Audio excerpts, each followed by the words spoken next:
Hello दोस्तों, नमस्ते, राधे राधे। कैसे हो आप सब? आशा करती हूँ ठीक ही होंगे। तो आप लोगों को मेरे नए ब्लॉग में स्वागत है दोस्तों। तो देखिए, बैठ जाती हूँ, मेरी भी तबीयत नहीं ठीक है। कुछ मेरे हाथ में सुई लगी थी तो उसकी वजह से दवाई रुक गई है, तो मेरे दर्द है हाथों में। तो देखिए मेरा हाल क्या हो रहा है इस समय है।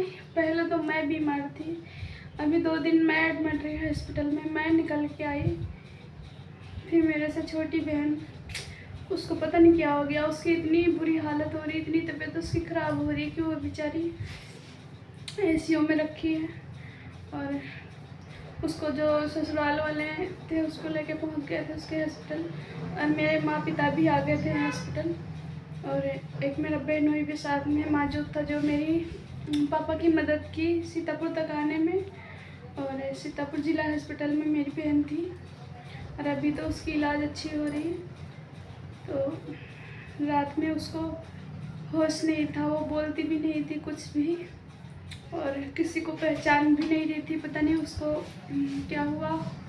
और किसी को पहचाने की जब उसको होश होगा, उसको होश ही नहीं था। उसको एकदम सांसें थम सी गई थी। और उसको बाबू भी है, जो 3 साल का बाबू उसका है, और उसका बाबू भी घर पे।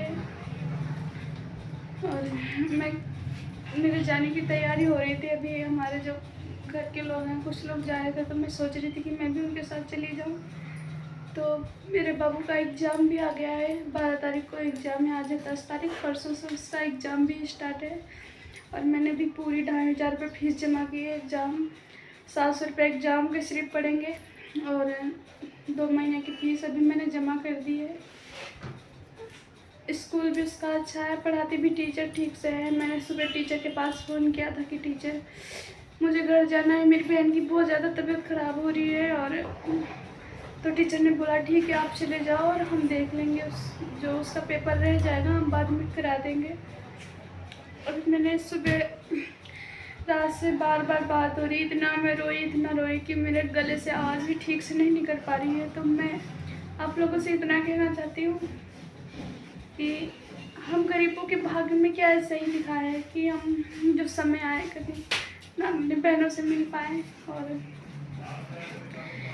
समय से हम अपनी बहन से तो बोल भी नहीं सकते, तो शब्द जो बोलने चाहिए कि बहन मेरी क्या हालत है, आपकी क्या नहीं है। और अच्छी खासी थी वो। एक दिन पहले मुझसे बात भी हुई थी, बोली दीदी आप कब आओगे गाँव, और आप आ जाओ जल्दी से, यहाँ पे दुकान कर लो, मैं भी आपके साथ पार्लर सीखेंगे दीदी। तो मैंने बोला कि देखो,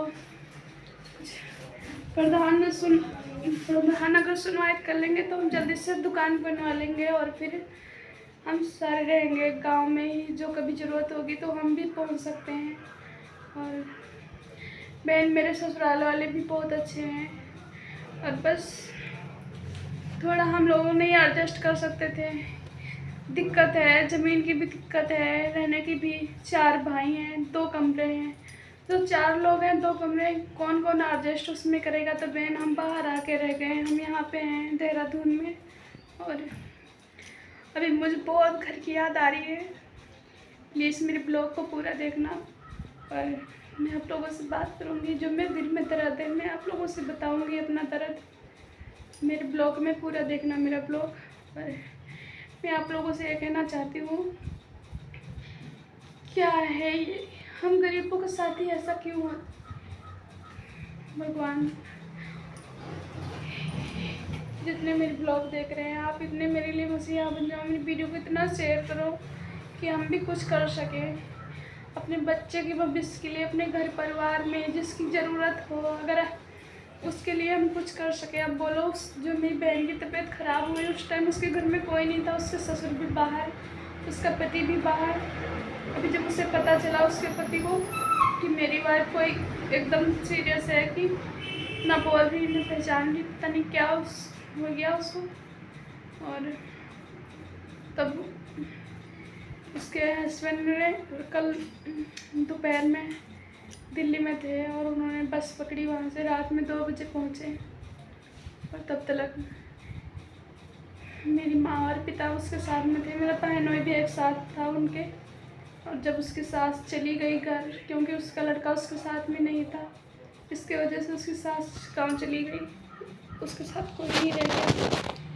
तो मैं दोस्तों आप लोगों से इतना कहना चाहती हूँ, कोई हो दोस्त भाई हो या मेरी बहन मेरी वीडियो को देख रहे हैं, तो उनसे मैं ये गुजारिश करना चाहती हूँ, आप लोग मेरा ब्लॉग देखो, मेरी वीडियो को इतना सपोर्ट करो कि मैं दूसरे के लिए कुछ कर सकूँ, दूसरे के लिए मैं भी एक मसीहा बन के दिखाऊँ कि कभी किसी की ज़रूरत पड़े तो मैं भी उसके ज़रूरत पे खड़ा हो सकूँ, मैं भी अपने पैरों पे खड़ा हो सकूँ, मैं दूसरे को दिखाऊँ, दूसरे की मदद करूँ। तो लोग तो हंसी उड़ाते ही हैं, उसकी बहू वीडियो बनाती है, उसकी बहू नाचती है, तो मैं उन लोगों से ये कहना चाहती हूँ, तो दूसरे को बहू को गलत समझते हैं, दूसरे बहू को बोलते हैं कि वो गलत है, ये करती वीडियो बनाती है, तो मैं उनसे ये कहना चाहती हूँ कि आप किसी को मत हंसो। पता नहीं भगवान आपको कैसा वक्त दिखा दे, आपको कैसा वक्त ना दिखाए। मैं यही कहूँगी, भगवान किसी को ऐसा वक्त मत दिखाएं कि किसी को रोना पड़े, जैसे कि मैं रात में ऐसे रोई, रात में क्या पूरा 24 घंटा हो रहे मुझे रोते रोते। इतना मेरी बहन की याद आ रही है मुझे, मैं अपने बहन से मिल नहीं सकती। अब मेरे पति को भी कंपनी में छुट्टी नहीं दे रहे, वो लोग बोल रहे अगर छुट्टी लोगे तो आपको ब्रेक बोल दिया जाएगा, तो फिर ब्रेक कंपनी का यहाँ सारे सहारा गेट के अंदर सारी कंपनी में ऐसा हाल हो रहा है, अगर आप 10 दिन के लिए इमरजेंसी के लिए गाँव चले गए या घर चले गए तो दूसरे को तुम्हारी जगह लगा देंगे, कोई आके दूसरे आपकी जगह कोई नौकरी कर लेगा, आपको हटा देंगे, बोलेंगे क्यों छुट्टी करते हो इतनी। तो हम गरीबों के पैरों में ऐसी जंजीर बनी है, और अगर हर महीने में काम ना जाएं, काम ना करें, तो कहाँ से हमारे कमरे का बिल, लाइट का बिल, दुकान का, बाबू की फीस कहाँ से हम जमा करेंगे, कहाँ को हम पढ़ाएंगे उसको पढ़ाने के लिए। तो हम बाहर आए, हम भी 2 वक्त का खाना खा सकें और हमारा बाबू भी पढ़ लिख के कुछ बने, इसकी वजह से तो हम बाहर आए हैं।